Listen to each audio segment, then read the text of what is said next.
আপনারা সবাই কেমন আছেন? আশা করি সকালে ভালো আছেন। তো বন্ধুরা, প্রচণ্ড দাবদাহের হাত থেকে আমাদের শরীরকে আমাদের রক্ষা করতে হবে।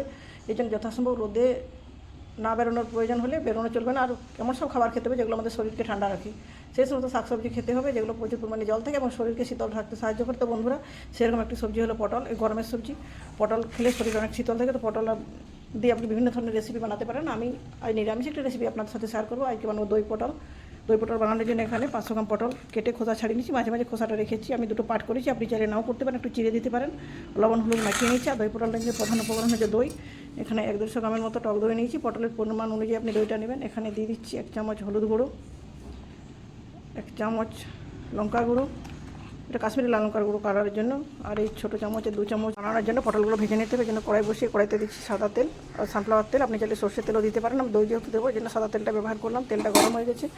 গরম তেলে লবণ হলুদ মাখিয়ে জল ঝরিয়ে রাখা পটলগুলো দিয়ে লাল লাল করে ভেজে নেবো। একটু মিডিয়াম হিটে উল্টে পাল্টে খুব ভালো মতো পটলগুলো গোল্ডেন ব্রাউন কালার করে ভেজে নিয়ে ফিরে আসছি। দিয়ে দিচ্ছি একটু কালো জিরে, দুটো তেজপাতা দিয়ে দিচ্ছি, রেড করা আদা, কুচনো কাঁচা লঙ্কা। আপনারা চাইলে কাঁচা লঙ্কা আদাটা পেস্ট বানিয়েও দিতে পারেন।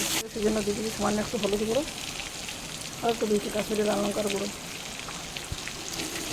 ভালো মতো করে আমার কষানো হয়ে গেছে। আর এখানে যে সমস্ত মশলা দিয়ে দই মিশ্রণটা বানিয়েছিলাম সেই মিশ্রণটা এখানে ঢেলে দিচ্ছি। বাটি ধোয়া জলটাও এখানে দিয়ে দিচ্ছি। খুব ভালো মতো করে লো হিটে কষিয়ে নিচে, যেহেতু দই দেওয়া আছে মশলাটা নিচে লেগে যেতে পারে। মশলাটা খুব ভালো মতো কষানো হয়েছে, যেমন সুন্দর কালার হয়েছে সেরকম সুন্দর একটা ফ্লেভারও আসছে। তো বন্ধুরা, আমি টমেটোটা কেটে দিতে ভুলে গেছিলাম, তাই টমেটো সস বাড়িতে বানিয়েছিলাম সেটা এখানে ঢেলে দিলাম। আর ভেজে রাখা পটলের টুকরোগুলো ওখানে দিয়ে দিচ্ছি। তো দেখুন বন্ধুরা, আরও 5 মিনিট রান্না করার পর দেখুন মিশ্রণটা কত ঘন হয়ে গেছে। দইটা মাখো মাখো হয়ে গেছে মশলার সাথে। আমার দুর্দান্ত সাথে নিরামিষ দই পটল রান্না কমপ্লিট হয়ে গেছে। যে কোনো নিরামিষ দিনে এই রান্নাটা করবেন। আর এই গরমের দিনে দুপুরে ভাতের পাতে যদি রান্নাটা থাকে নিমেষে এক থালা ভাত শেষ হয়ে যাবে। এই ধরনের রান্না থাকলে আর